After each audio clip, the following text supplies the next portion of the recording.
Hoje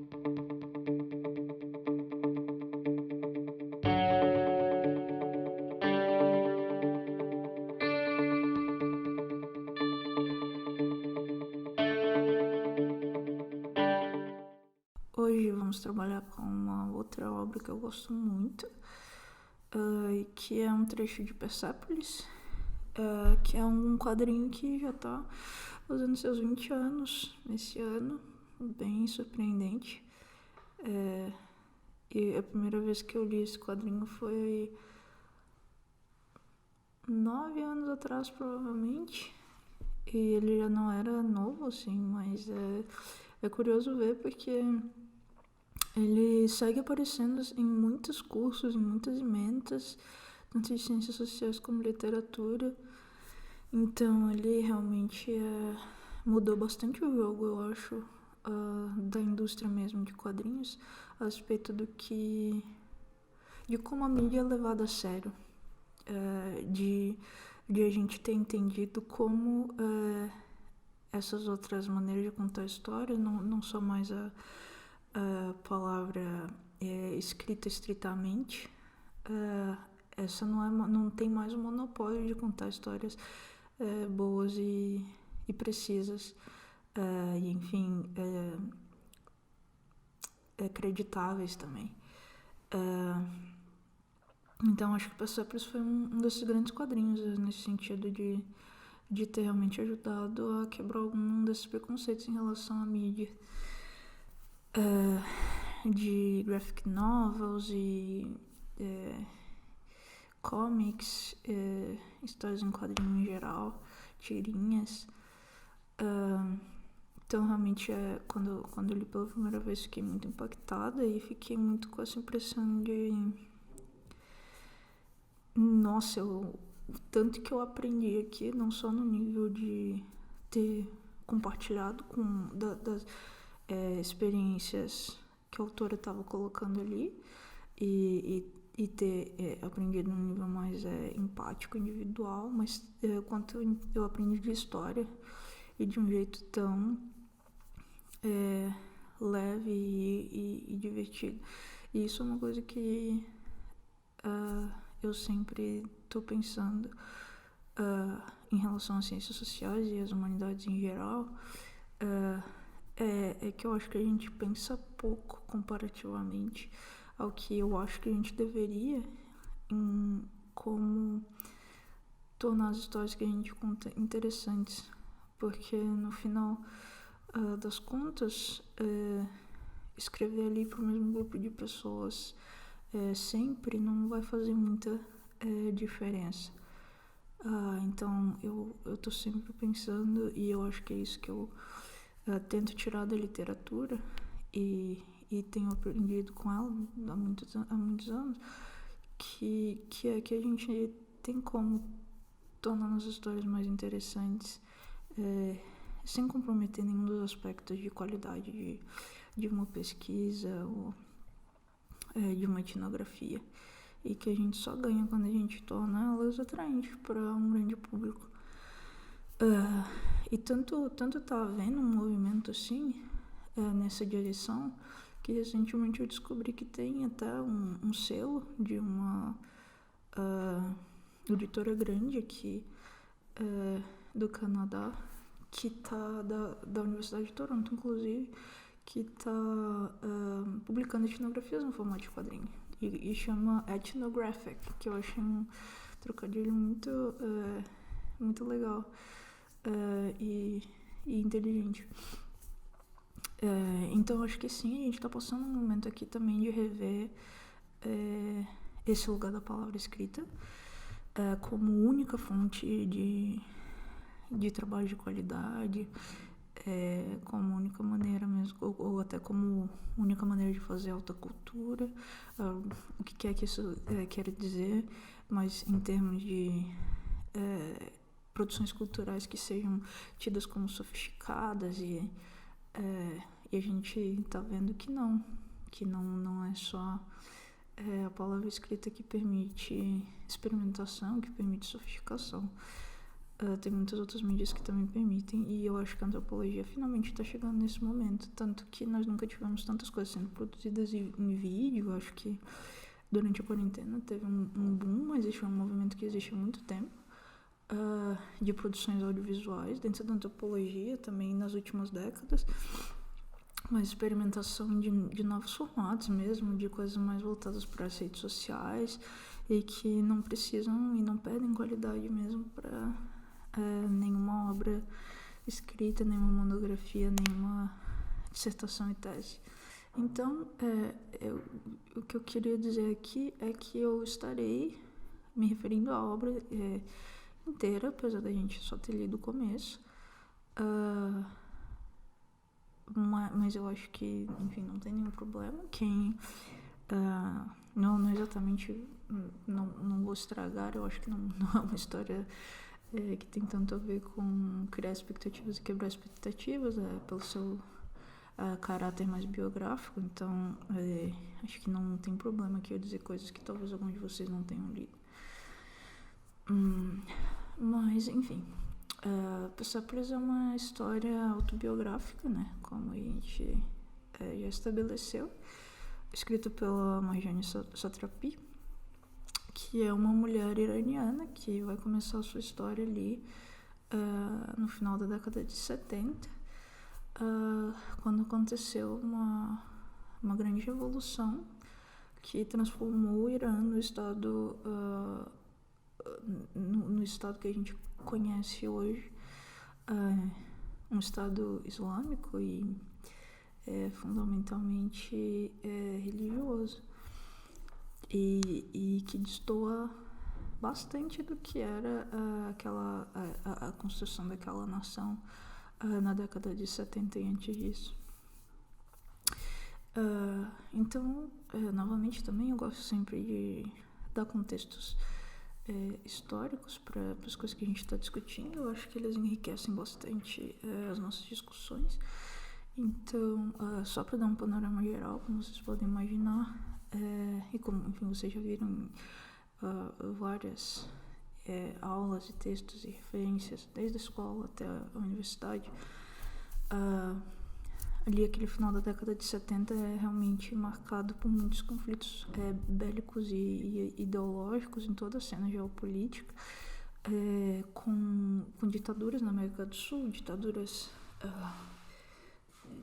comunistas na Ásia, ditaduras direitistas aqui na América Latina, guerras civis no Oriente Médio, em alguns países da África,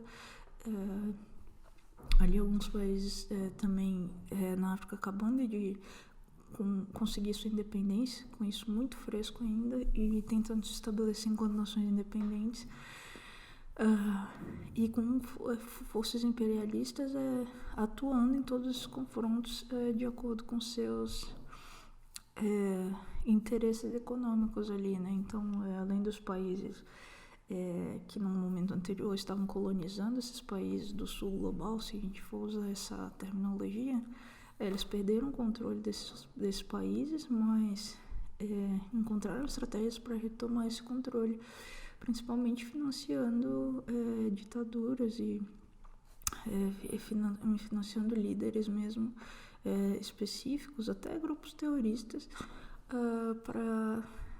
para conseguirem continuar atuando nessas antigas colônias, mas de maneira daí mais sofisticada, menos expressamente forçosa, né? Então, passando ali da figura de estar em primeiro plano para estarem agindo mais na surdina.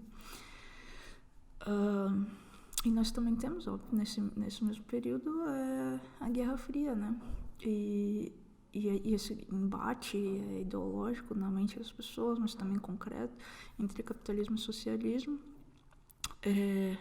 onde cada uma dessas grandes ideologias estavam por trás também da maioria desses outros conflitos que estavam acontecendo aqui no Hemisfério Sul.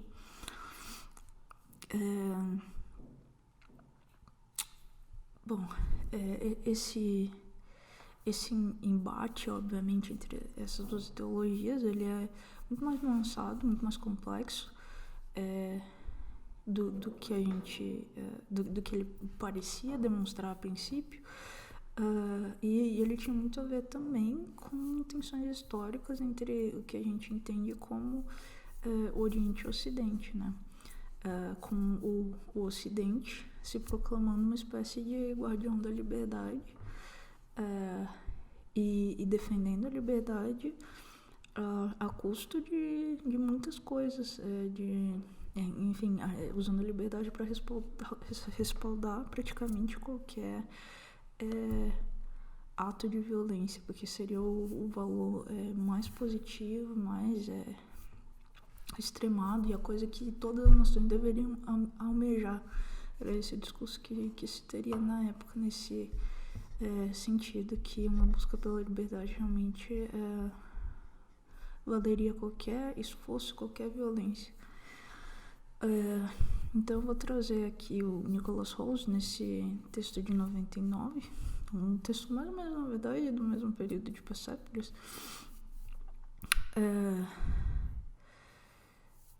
A gente, nesse texto, uma das coisas que ele diz é que a gente conhece bem hoje a violência que foi perpetrada nessa história recente e na contemporaneidade, em nome do ideal da liberdade, com a retórica da liberdade sendo usada para justificar qualquer medida, e deixando sempre oculta a história dessa noção, né? Enfim, como é que ela chegou a ser dessa maneira, como é que esse valor chegou ao patamar que ele tem. Então, isso não foi uma reflexão que se fez muito nessa direção, até mais recentemente na história. Mas uma coisa que ficou estabelecida é que isso seria um valor que aparentemente todos nós deveríamos almejar de maneira quase compulsória e sem parar, né? E sem a gente nunca questionar o que seria realmente esse valor da liberdade, para quem ela seria, e liberdade de quê, por exemplo. Então, quando a gente pega um cenário assim, sócio-histórico, que é tão intrincado quanto esse do final dos anos 70 e do começo dos anos 80, a gente vê que tem vários países, várias figuras, várias ideologias reclamando dos mais diversos lugares ideológicos e geográficos, essa liberdade.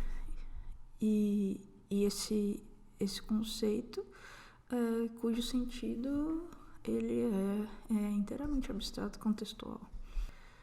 No Irã, esse sentimento de que temos que compulsoriamente buscar liberdade, enfim, também uma nação que foi, como todas as outras desse período, ou a maioria das outras, para ser mais específica,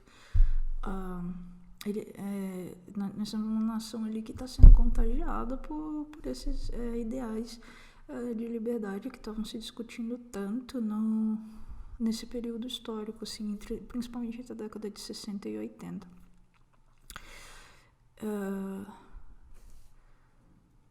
E nós... a maneira como isso se manifestou dentro do contexto socio-histórico do Irã foi no sentido de começarem a emergir alguns manifestos fervorosos contra o regime monárquico autoritário e a administração do líder Shah Reza Pahlavi, que é uma administração desastrosa em vários sentidos, de um líder ali que foi promovido a chefe de Estado por meio de um golpe, apoiado por potências ocidentais, e numa liderança que nunca foi exatamente digerida pela população do Irã.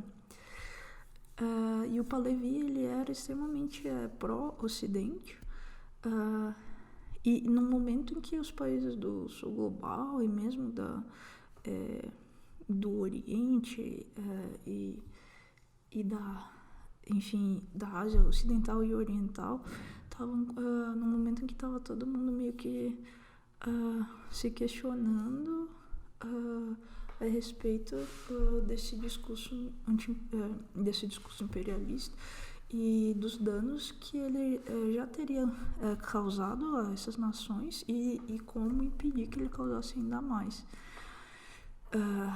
Isso porque também na Ásia, por exemplo, o Vietnã estava muito fresco na memória, o horror daquela guerra. Então nós temos no Irã essa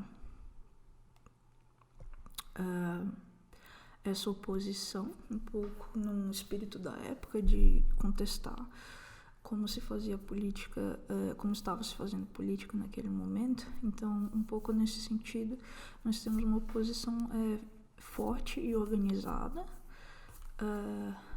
a esse Shah, né, essa figura, esse líder que estava comandando o país nessa ocasião. E essa oposição, ela estava sendo principalmente organizada a partir da figura de um outro líder, né? Então, trocando um pouco ali, nós temos esse líder problemático, mas nós estamos investindo em um outro líder para fazer oposição a ele, que é o Ayatollah Khomeini, que é um líder muçulmano, era um líder muçulmano já na época, que retorna ao Irã depois de ter passado anos exilado na França. E mesmo fora do Irã, nesse período, o Khomeini consegue articular movimentos contra o Shah, para a derrubada do Shah. E quando ele retorna para o Irã, isso serve como ignição para que vários grupos de oposição ao governo se unam, dando uma origem a uma aliança muito instável e volátil entre comunistas, liberais e xiitas, todos com o interesse de derrubar o líder que estava no poder naquele momento. Isso também é uma coisa que a gente estuda bastante nas ciências sociais, né? Essas alianças que surgem por necessidade e que geralmente quando elas se produzem a partir de lugares ideológicos tão diferentes, elas frequentemente acabam em resultados bem problemáticos e no Irã não foi diferente disso. Então, a gente tem todo esse movimento de revolta que se coloca mais lenha na fogueira ainda com o retorno do Ayatollah Khomeini, e até inclusive tem-se ali uma ideia de uma possibilidade ou até uma iminência de uma guerra civil. E aí nós temos, claro, todas essas tensões políticas agravadas por situações econômicas, como geralmente economia estagnada por greves, fervor popular aumentando, e o regime do Shah cada vez mais insustentável, até que realmente ele perde completamente ali o apoio dos seus aliados e realmente não consegue manter o poder a partir de 1979. Então ele foge, se exila no Egito, e o Irã experimenta brevemente esse período de comemoração e celebração da sua tão sonhada liberdade desse regime. Mas não dura muito essa sensação aí de bem-estar em relação à queda do regime, porque principalmente o que acontece é que parte aqui desses grupos que se uniram em relação à derrota do Shah, parte deles eram de esquerda, a maioria inclusive comunista, e eles estavam engajados ali naquela derrubada com um projeto de governo e um projeto de nação para o Irã que foi completamente o contrário do que se estabeleceu a partir da Revolução. o que acontece então é que o Ayatollah Khomeini ele assume essa posição de estadista assim que a revolução termina, e acaba instaurando uma série de medidas extremamente rígidas de base islâmica, como o uso obrigatório do véu, proibição de artigos culturais ocidentais, fechamento das universidades e escolas laicas, e outras posições que esclareciam ali qual era o grupo que estaria governando dentre aqueles que haviam se aliado. Então, para uma parte ali dos revolucionários, essa revolução foi imediatamente transformada num pesadelo, né? Mas não que o descontentamento da população tenha sido generalizado, não, porque tinha ali uma maioria islâmica radical que realmente abraçou com entusiasmo esse novo regime.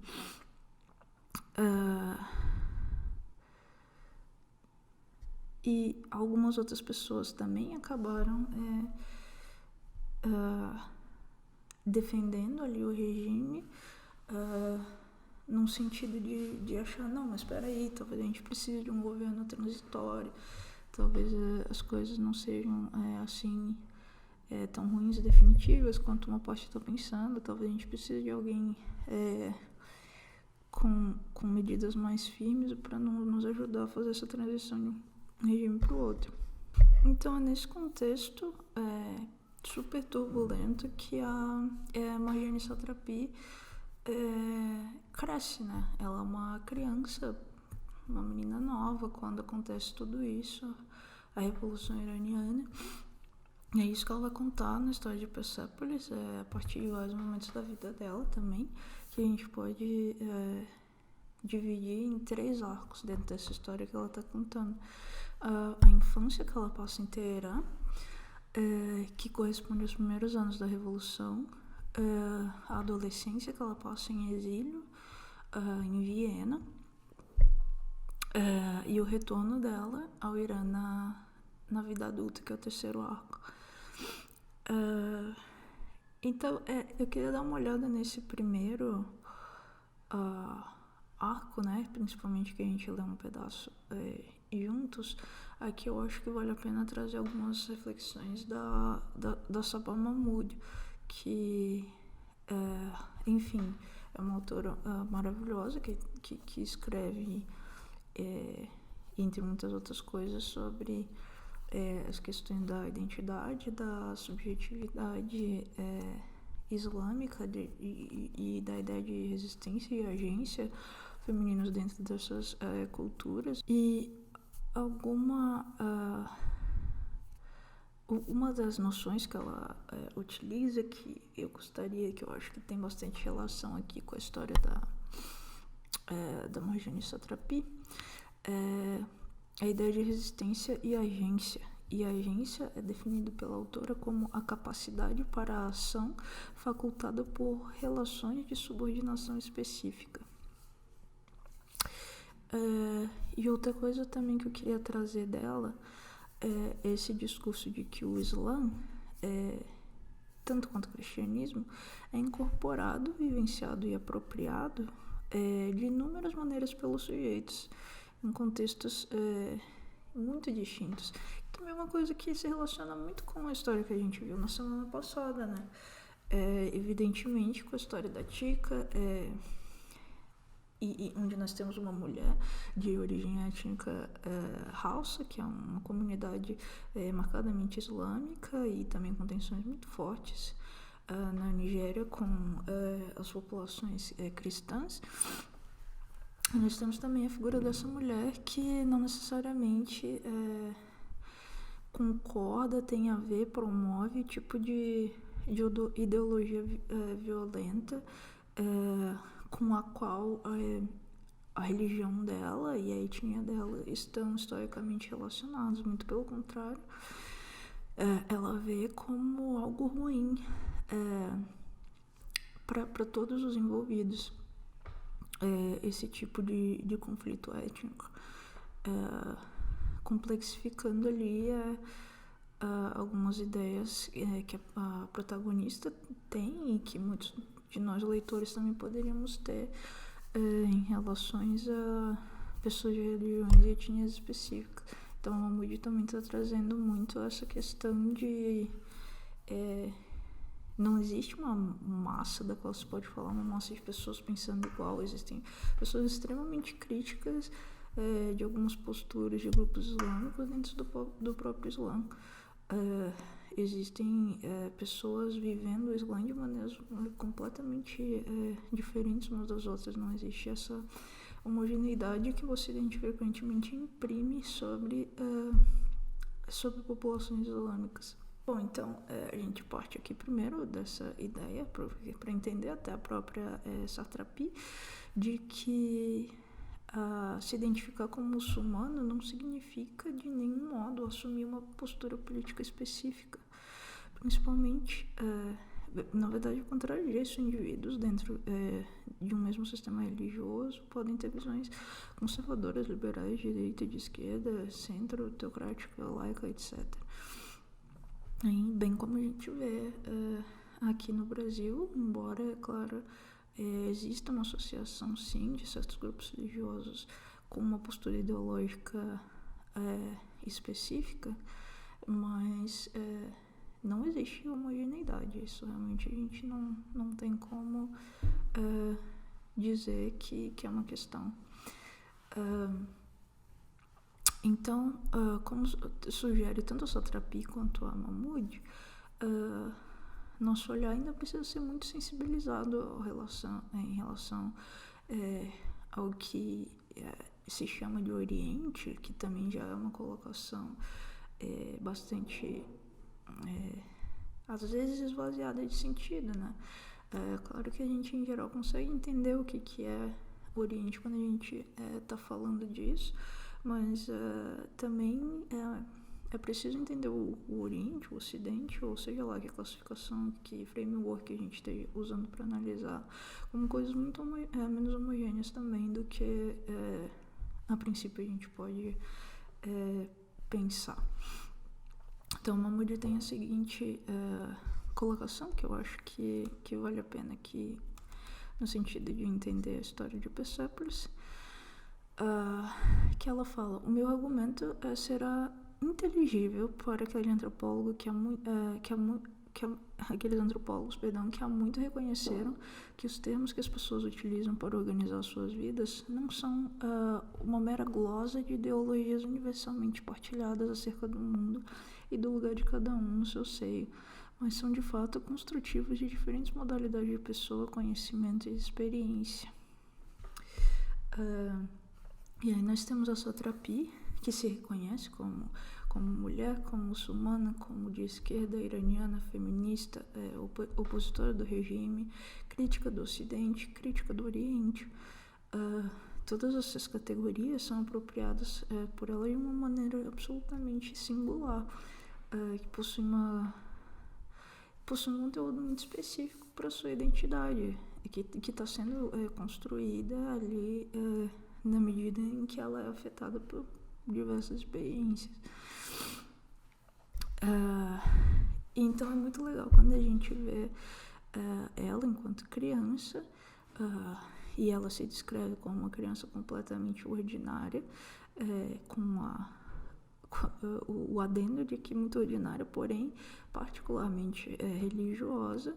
Isso acontece nas primeiras páginas da HQ. E ela se coloca nessa posição, coloca a posição dos pais dela como sendo muito modernos e avançados. E aí ela diz que quando ela era criança, ela se convenceu de que ela era a próxima escolhida na sucessão de profetas islâmicos. E ela até chega a iniciar a escrita do seu próprio livro sagrado. Isso é muito curioso, porque é exatamente o que Mahmoud está falando, de se apropriar desse sistema de uma maneira completamente única e individual, porque ali, principalmente quando criança, ela não está completamente inserida ou completamente alfabetizada, podemos dizer assim, nos códigos referentes tanto à religião dela quanto aos papéis de gênero. Códigos que, a princípio, impediriam que seriam incompatíveis com essa pretensão dela de ser uma profeta do Islã. Uma das primeiras situações assim de resistência, eu acho, que a gente vê a Marjane por exemplo, quando é instituído a lei do véu, que até então, mesmo que parte dessa população de esquerda que achava que estava fazendo parte de uma revolução proletária e descobriu de repente que não era esse o caso, mas essas pessoas também eram de maioria islâmica, né? Mas que acreditavam numa separação entre Estado e Igreja, no caso, enfim, Estado e religião, no caso, e que não foi o que se cumpriu, né? Muito pelo contrário, o que aconteceu foi um endurecimento dessas medidas e realmente da contaminação do Estado com essa religiosidade, assim, de uma maneira impositória e violenta.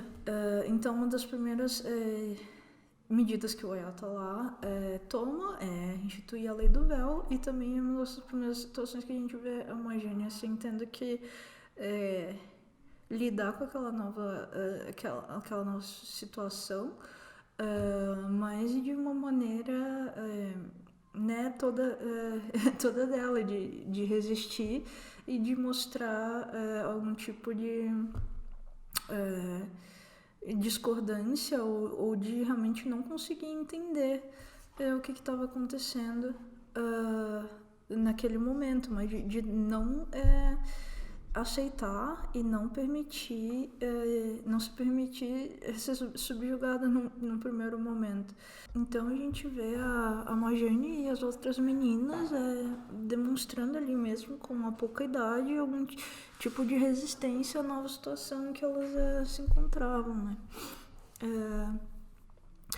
E então a gente tem esse novo regime levando às últimas consequências alguns preceitos do Islã, inclusive proibindo festas e bebidas. Só que pessoas como os pais da Marjane, que estavam engajados ali na revolução pelo lado da justiça social, e eles tinham conhecido um Estado laico, né? Inclusive, muitos parentes dela, a gente aprende nas primeiras páginas ali, já tinham sido presos pelo regime anterior por se colocarem contra as políticas daquela época, então já eram prisioneiros políticos e os pais dela sempre tiveram envolvidos assim nessa revolução. Então já viviam muito tempo sob a iminência de serem presos, mesmo de morrerem. Então não se sujeitaram diante do novo governo, continuaram dando festas e enfim, promovendo assim esses encontros como um espaço fundamental de escape e criação de comunidade com outras pessoas que estavam insatisfeitas também. E aí a gente vê em uma dessas celebrações, dessas festas promovidas pelos pais da Marjane, e essas festas acabam se tornando mais regulares ainda do que elas eram antes da Revolução, porque elas deixam de ser simplesmente uma celebração, um espaço ali de descontração. Elas passam a ser, na verdade, uma declaração de desprezo, né, pelas novas regras e por esse novo regime que estava se instaurando.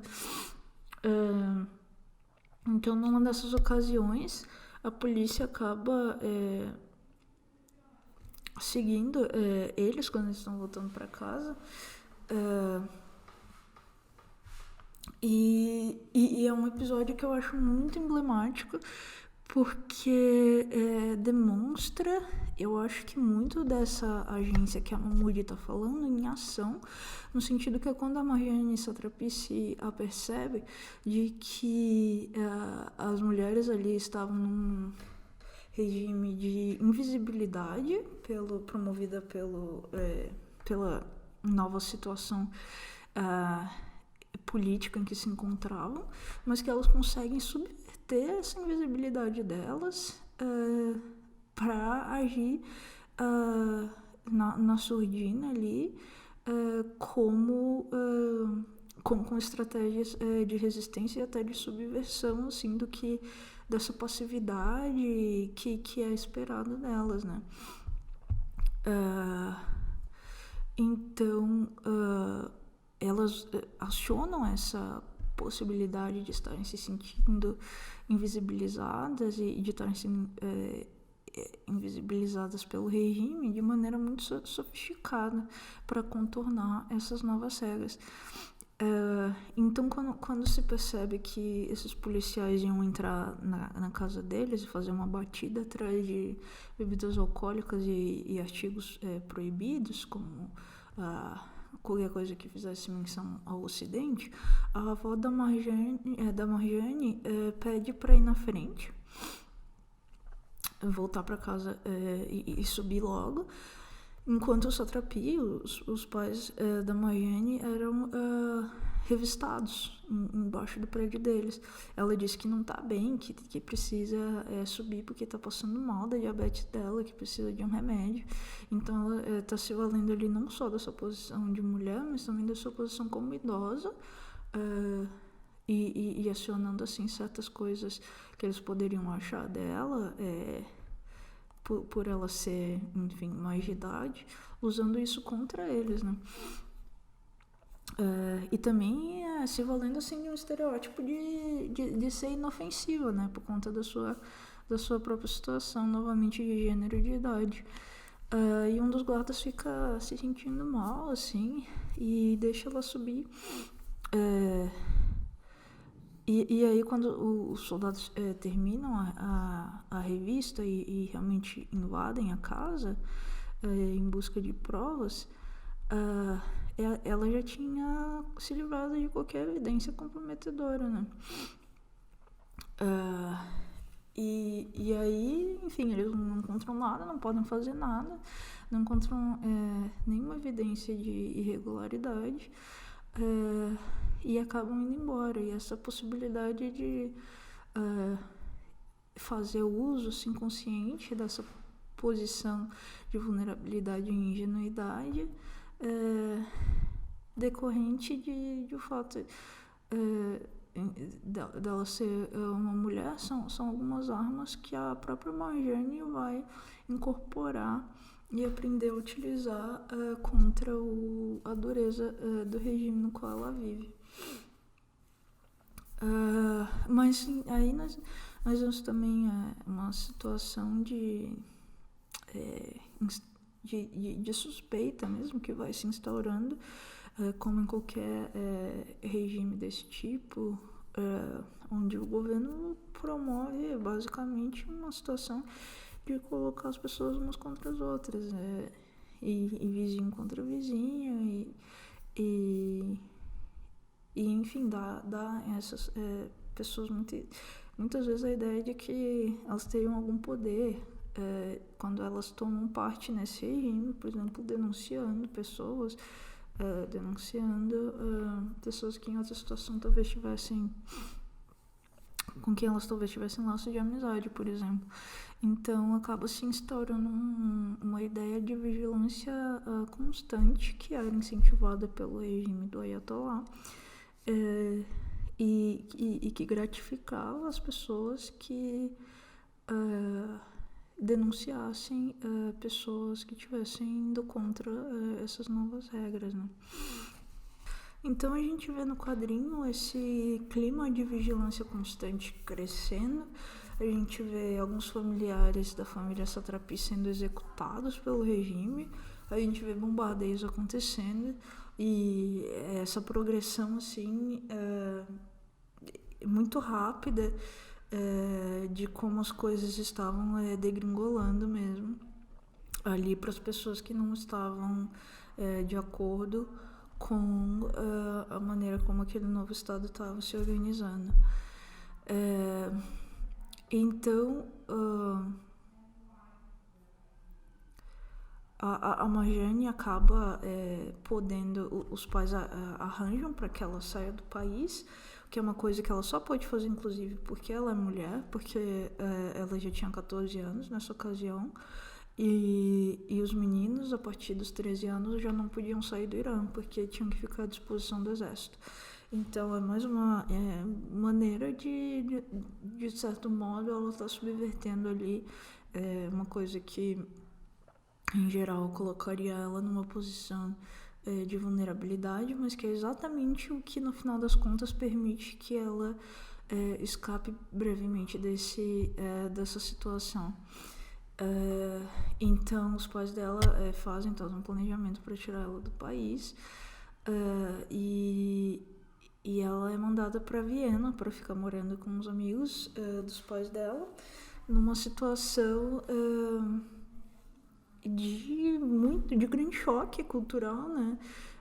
Porque ela se vê violentamente inserida num universo ali onde existem novos códigos de conduta, novas ideologias e tecnologias de governo também, e maneiras de se impor e se construir como uma pessoa com agência, que não eram os mesmos que ela conhecia, que ela não tinha o letramento suficiente ali para operar naquela nova situação. Então, é um choque muito grande quando ela realmente deixa Teherã e vai para a Áustria. E também logo se vê numa situação insustentável, onde as pessoas que estavam recebendo ela tem uma hospitalidade assim com um tempo de duração, uma vida útil muito curta, e ela acaba tendo que morar numa pensão de freiras. E aí tem uma outra situação que é também ela tá chegando ali com traços físicos inegáveis de novamente alteridade, né, como a gente discutiu no encontro anterior, dessa alteridade sendo construída em relação a ela o tempo todo, de estarem sempre percebendo ela como alguém de fora e associando ela ao que seria o pior do regime iraniano, né?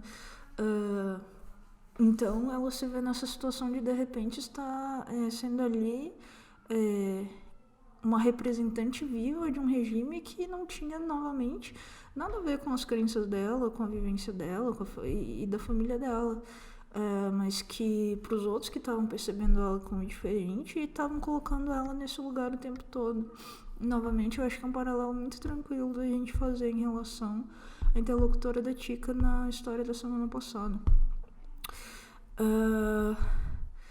Então ela, enfim, acaba fazendo amizades com outros deslocados ali daquela situação, da escola dela, pessoas, alguns punks, alguns anarquistas, e ela aprende mais ou menos rápido a operacionalizar também essa história de vida a favor, ou ela aprende quando que usar essa história da vida dela vai trazer algum tipo de conexão, vai trazer algum tipo de solidariedade. Ela aprende depressa também quando vai fazer justamente o contrário. Ela entende mais ou menos depressa as regras desse jogo que ela está sendo inserida e como mobilizar essas características da identidade dela num sentido ou no outro. E aí, conforme ela vai envelhecendo e ficando maior, entendendo melhor esse jogo de tensões entre o Oriente e o Ocidente, ela também vai se questionar, e aí eu acho que é outro vínculo que a gente pode fazer com o texto do Nicholas Rose, que para ela ter acesso a certas coisas, a certos pertencimentos, ela tinha que estar a todo momento negando a sua identidade e o estigma que tinha se formado ao redor da sua identidade de iraniana e muçulmana. Então ela acaba entendendo assim essa liberdade do Ocidente com muito cinismo, né? Porque que liberdade é essa quando ela você só pode fazer parte dela se você negar os seus vínculos anteriores, os seus pertencimentos, as suas origens? Então ela começa a se questionar isso também. Então, novamente, nesse sentido da liberdade como um valor completamente localizado, contextual, restrito, e ao qual cada vez menos, parecia interessante para ela, assim, fica cada vez, conforme ela vai envelhecendo, cada vez mais difícil ela cair nesse discurso de uma liberdade que justificaria qualquer tipo de intervenção. Então, quando nós temos um trecho do livro que ela e a mãe dela conversam, né, um pouco sobre as dificuldades de você ser um refugiado iraniano na Europa naquele período. E que é uma cena que eu acho que é muito bonita, que esclarece bastante coisas, bastante tensões, e que também tem um valor imenso assim, para a gente das ciências sociais, quando a gente pensa, por exemplo, a partir de alguns outros textos sobre esses assuntos, como, por exemplo, o da autora Aya Long, que ela também é uma autora que fala da experiência de refugiados de guerra e como a negação da inserção na nova sociedade catalisa uma série de estratégias do Estado, mas também dos próprios refugiados, no sentido de reconceitualizar esses sujeitos numa variedade de situações políticas. Essas são praticamente, literalmente, a frase que ela utiliza. E esses processos eles se dão de maneira sistematicamente ambígua e causam, não tem como não, angústia nas pessoas, nos indivíduos, acerca tanto do seu lugar de cidadãos no país novo, como no país do qual eles vêm. Então coloca em xeque ele completamente a sua identidade em relação ao mundo, e do lugar que você pode ou não pode ocupar nele. Então nós aprendemos também ao longo dessa história que alguns parentes do Satrapi conseguem escapar do horror daquele conflito que está se estabelecendo, mas eles incorrem imediatamente no exílio numa situação de dificuldade financeira, perda de status, e enfim, são recebidos com nada nem de hostilidade por conta de sua nacionalidade e também da sua religião. E aí, o que acontece com a Marjane é o que acontece com as pessoas que são abandonadas pelo Estado, porque ela está ali completamente sem nenhum apoio do governo vienense, apesar de todos os marcadores sociais aos que ela está submetida e todas as fragilidades da sua condição de imigrante, pessoa racializada, e nesse completo abandono do governo ela se vê em determinado momento sem moradia, sem uma rede de suporte, sem emprego, acaba traficando drogas e usando por um breve período e acaba indo parar nas ruas. E aí nós temos esse momento da HQ em que ela se olha no espelho e realmente tem que tomar uma decisão difícil. E ela fala, é incrível como a gente perde a dignidade tão rápido. E quanto às minhas liberdades individuais e sociais, paciência, eu precisava muito voltar para casa. E é quando ela decide retornar ao Teherã. E a liberdade individual, a qual o Ocidente parece prestar uma devoção acima de tudo, não era mais o valor primordial da vida dela, né? e não fazia sentido no contexto dela. Tinha outras coisas que ela estava precisando para se manter ali enquanto para manter a própria dignidade, a integridade dela como pessoa.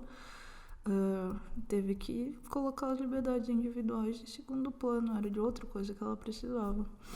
Afinal, ela não tinha as filiações religiosas, políticas, econômicas, sociais adequadas para usufruir dessa liberdade em toda a sua potência. Então, nós temos um terceiro ato, que é um ato de volta.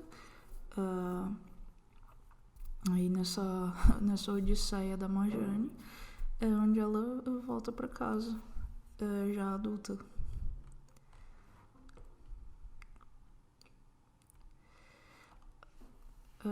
E ela volta pro Teherã em busca de recuperar sua identidade, se sentir literalmente íntegra novamente, porque ela sentia que estava sempre tendo que mobilizar apenas pedaços da sua vida, do seu ser, da sua identidade quando morava em Viena. E ela acaba se fragmentando ao ponto de sentir que ela precisava de algo que colocasse novamente essas peças juntas. E essa é a tentativa dela de voltar para casa.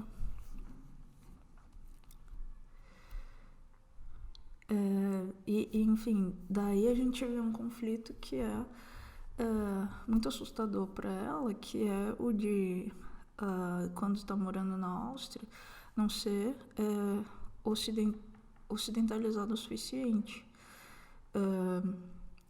E quando volta para o Teherã, também não é mais, não tem mais uma experiência, não é mais vista pelos seus pares como alguém que compartilha inteiramente dos seus valores e cultura. Então nós temos essa situação quando ela volta para casa e os pais dela tentam ajudar ela a encontrar apoio psiquiátrico e ela chega a ser medicada, fazer terapia. E também, então nós temos a situação em que ela fala: mas assim que passava o efeito dos comprimidos, eu tomava consciência do meu desespero. Minha calamidade se resumia numa frase: eu não era nada, era uma ocidental no Irã, uma iraniana no Ocidente. Não tinha identidade alguma, não via mesmo porque estava viva. Então nós temos essa situação de fragilidade dela, de um sofrimento psíquico muito informado pelos contextos sociais em que ela estava antes, no qual ela retorna agora. E ela acaba tentando se matar em determinada ocasião, quando a casa está vazia. Ela, enfim, tem um momento muito desesperançoso e acaba tentando suicídio. E não é bem sucedida, obviamente, mas é um ponto ali, aqueles momentos de despertar para necessidade de reação. Esse é o momento que ela tem. Então, uma coisa que ajuda ela é quando ela começa a perceber que, na verdade, a experiência dela não é única. E isso é uma coisa interessante, porque, novamente, volta a questão da alteridade e daqueles pontos de sobreposição que nós temos com as outras pessoas, porque, na verdade, é isso que ajuda ela a reagir depois desse momento da tentativa de suicídio, é perceber que, apesar da vida dela ter sido marcada por individualidades, por coisas muito específicas na trajetória dela, as outras pessoas também estavam tendo que reconstruir suas identidades, elas também estavam tendo que se adaptar a novas condições. E aí ela pensa em todos os familiares dela que tiveram que se reinserir na sociedade em posições que eles não necessariamente tinham imaginado antes que teriam, que, enfim, estavam tendo que lidar com isso também e estavam enfrentando pessoas que perderam parentes, que ficaram viúvos, que ficaram órfãos, que sofreram lesões graves na guerra, pessoas que ficaram com estresse pós-traumático depois do conflito com o Iraque, E todas as pessoas se viram na situação de ter que reconstruir a sua identidade e se viram em posições que elas jamais imaginariam que estariam um dia. E essa postura, então, da Marjane em relação ao próprio trajeto dela, a própria vida dela, olhando a partir não mais do que a tornava diferente das outras pessoas ali, mas a partir do que elas estavam compartilhando em termos de trauma, em termos de se reposicionarem diante daquele contexto social. É isso que acaba permitindo a ela se perceber de novo como um sujeito político e abraçar a sua capacidade de agência. Então, quando a gente vê a Marjane entrando na universidade, onde ela está sempre ali fazendo um ponto de tensão. Claro que existia uma quantidade limitada de coisas que podem ser feitas, que podem ser negociadas naquele espaço, mas ela está sempre tentando expandir essas fronteiras do que é aceitável e do que não é. Então, está sempre, por exemplo, questionando: por que a gente não pode usar essas roupas? Por que as mulheres não podem usar essas roupas? Será que a gente não consegue adaptar isso ou aquilo? Ou será que faz sentido privar as mulheres de participarem desse espaço ou daquele? Então, ela se torna ali uma mediadora entre os estudantes e a administração da universidade. Então, tem mais um pouco que acontece na parte final da história. Eu não vou entrar nesses detalhes, mas a Marjane acaba voltando a sair do Irã. Mas todos esses arcos dela, todos esses 3 momentos são de grande aprendizado para ela. E eu acho que elas são muito interessantes para a gente pensar tanto o significado de liberdade,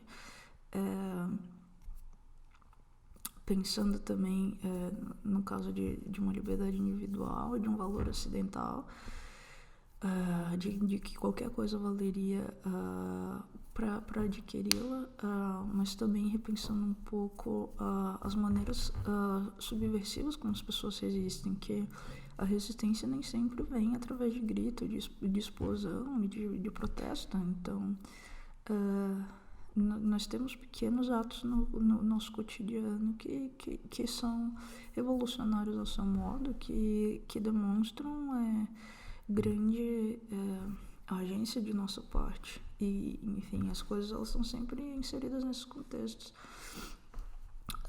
Nós somos indivíduos complexos, com fidelidades, pertencimentos que são múltiplos e que são simultâneos e às vezes até podem ser contraditórios, e a gente consegue de algum modo conviver com todos eles ao mesmo tempo.